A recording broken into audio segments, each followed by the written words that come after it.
Your brain is lying to you right now, not in some dramatic conspiracy kind of way, in small, constant ways you've never noticed. It's editing your memories, it's deciding what you pay attention to without asking you.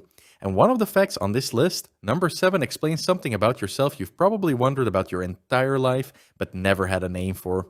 These are 10 things psychology has actually confirmed about the human mind, backed by real research, not internet trivia. A few of them might genuinely surprise you. Let's start with number 1. Your memory isn't a recording, it's a reconstruction. Every time you recall a memory, your brain doesn't play it back like a video. It rebuilds it piece by piece from fragments, and each time it rebuilds it, small details can shift. Psychologist Elizabeth Loftus demonstrated this clearly in her now famous Lost in the Mall study. She had participants read short stories about their own childhood written by family members, except one of the stories was completely fabricated, describing an event that never happened.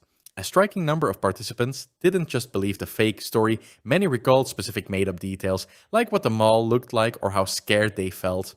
This is why two people can remember the same event completely differently. Both fully convinced they're right, and it's also why memories can become less accurate the more often you recall and retell them, not more. Each retelling is another chance for the reconstruction to shift slightly from the original fact to your brain may begin preparing a decision before you're consciously aware of making it. In the 1980s, neuroscientist Benjamin Libet ran a now famous experiment. Participants watched a rotating dot on a clock and pressed a button whenever they felt like it. While electrodes tracked their brain activity, Libet found a buildup of electrical activity called the readiness potential, beginning roughly half a second before participants reported consciously deciding to move. It's worth being honest about this one.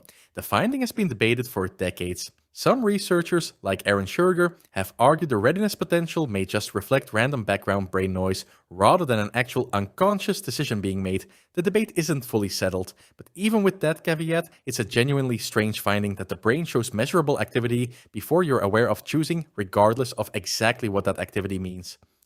Fact 3. Boredom is not the absence of stimulation, it's a signal. Psychologically, boredom functions like hunger, but for meaning or engagement instead of food. It's your brain telling you that what you're currently doing isn't matching what it actually wants.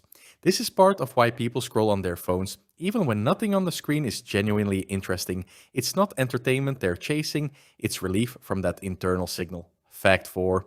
The brain may process social rejection through some of the same regions involved in physical pain.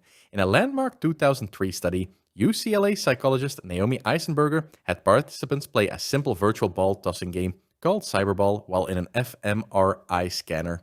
When the other players, actually just a computer program, started excluding the participant from the game, brain regions associated with the emotional, unpleasant side of physical pain lit up. This is part of why being ignored or left out can feel almost physically uncomfortable. That said, this is an area of ongoing scientific debate.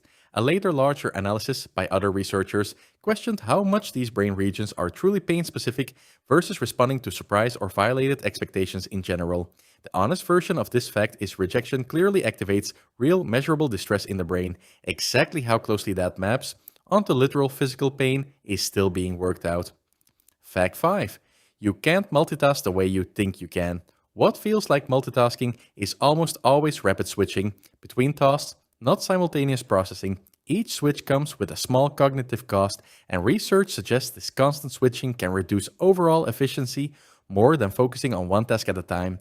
Even fact 7. This is the one I mentioned at the start. Have you ever felt like you were watching yourself from outside your own body during a stressful or overwhelming moment? Psychology has a name for this. Depersonalization. In most cases, it's not a sign that something is wrong with you, it's a short-term protective response your mind uses to create distance from something emotionally intense, almost like an internal safety buffer. For most people, it happens briefly and rarely.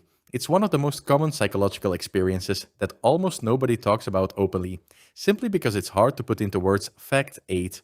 Your conscious attention can only hold a handful of things at once. For decades, people quoted psychologist George Miller's famous 1956 paper claiming the mind could hold 7 plus or minus 2 items at a time.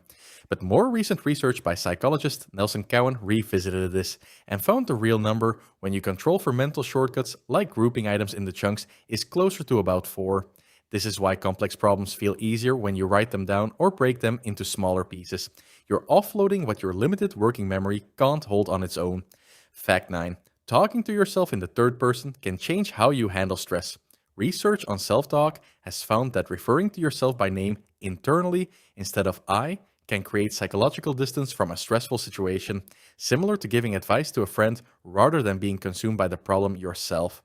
It sounds strange, but the shift in language appears to shift the brain's emotional response too. Fact 10. Your brain can't tell the difference between a vividly imagined scenario and a real memory, not completely. This is part of why anxiety about an imagined future event can feel so physically real, and why visualization techniques used in sports psychology actually work on a neurological level.